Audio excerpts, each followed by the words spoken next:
Hey guys, it's Bette Hochberger, CPA, CGMA, and today we're going to talk about should you turn your rental into an Airbnb? So, talking about going from long term to short term, right? Some pros, some cons. So, let's dive in. Market demand, right? Before you get into the short term rental market, you're going to need to see what kind of demand there is in the area. So if it's a really maybe like rural or an area that doesn't have like big attractions, there might not be a lot of demand for that type of a property in that area. Um, Now, if we go into our next item, which is legal and regulatory, sometimes there's no demand for it because it's not legal, right? There's some areas it's not allowed. I believe it's Daytona Beach doesn't allow Airbnbs by the beach there. So you really need to see like A, is this an area where this is something popular? And B, is it something we can even do if we want to do it? Maybe also if you're in a neighborhood like an HOA, there might be regulations that don't allow that kind of a rental to go on in that property or in that neighborhood. So you really have to do a little bit of research to see if it's something that people want. Is it going to be, viable as a business? And then are you even allowed to do that kind of a thing in the property? Next, you got to look at the costs and the financial implications. If this property was previously a long-term rental and it's maybe not furnished, not furnished, or it's looking a little run down, like maybe you had a tenant leave and now you want to turn it to an Airbnb, well, that's going to take a little bit of money to set that up. People who are running Airbnbs or people who are staying in Airbnbs, right? You're not looking at your first home, right? Where maybe after you bought the place and you're broke because all the money you saved up just went into buying the house. So you're sleeping on an air mattress and eating off of paper plates, right? That is not generally the experience that guests looking to stay in Airbnbs are looking for. So you're gonna have to think about that. Like, what's it going to take to properly furnish, properly set up, and equip a new Airbnb rental? It is a significant financial contribution that you're going to have to put into that property.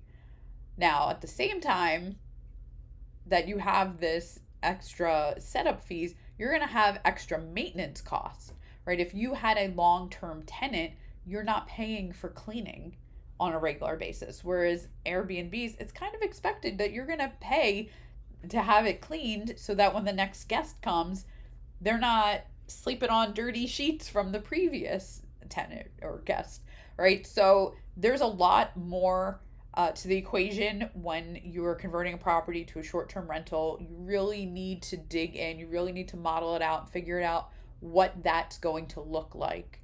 Also, the wear and tear on the property itself is very different when you've got high turnover versus one stable tenant that stays for months at a time. So, all of these things, you're really going to have to look into it.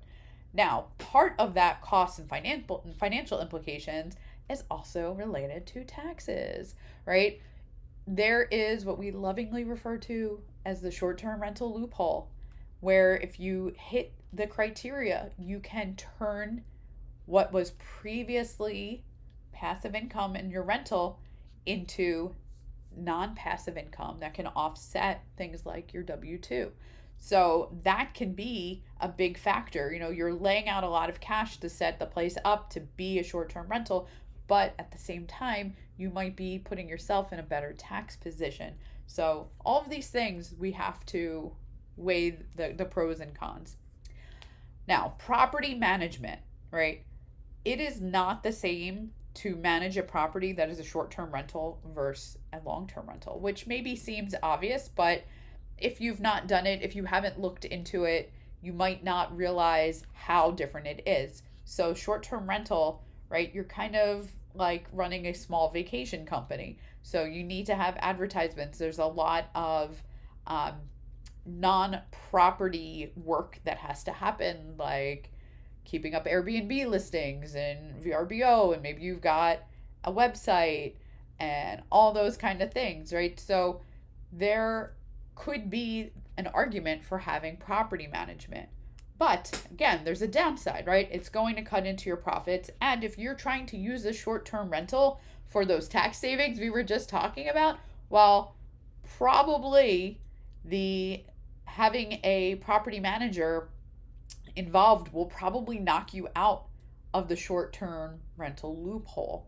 Not 100% guaranteed, but probably. So if your property is not anywhere near you, um, or for whatever reason you're just not able to manage it, it's something that you need to take into consideration. It might make your property cash flow better to be a short term rental instead of a long term rental with the property management, but if you're doing it for tax purposes, it could be a big problem.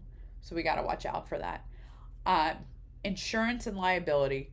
Holy cow, insurance. I mean, I'm in Florida, right? Our insurance is astronomical. Property insurance is crazy here. But, you know, if you're having people stay in a property that you own, there's always a potential that someone could get hurt. You need to make sure that you are properly insured. Um, you have to make sure whatever property property insurance you have to read those policies and see if it covers you for short-term rentals, right? You might need something more specialized. You got to talk to your insurance agent and see what coverage you have and if there's anything else that you need. But it still could be a good thing. You just got to take everything into consideration, right? Like all business decisions, there's good, there's bad, there's pros, there's cons, there's positives, there's negatives. And this is something that we actually help clients work with. Should I turn this long-term rental into a short-term one? And for tax purposes, because we're tax people, a lot of times this is what we do. We are like, all right, you got a property, turn it short-term. Or if you're getting into a property, have it be a short-term rental, hit that short-term rental loophole because it is so good for taxes. Uh, yeah, have you ever done this? Is there anybody who's taken their long-term, turned it into a short-term? Probably a lot more vice versa, right? Probably a lot more short-terms that turn into long-terms. But I'm so curious to hear if you have a story of converting your long-term into a short-term rental, and what did you have to do? What did you go through? Any problems that occurred there, or did it just work out fantastically? Who knows? Drop a comment. We'd love to hear about it. And we'll see you next time.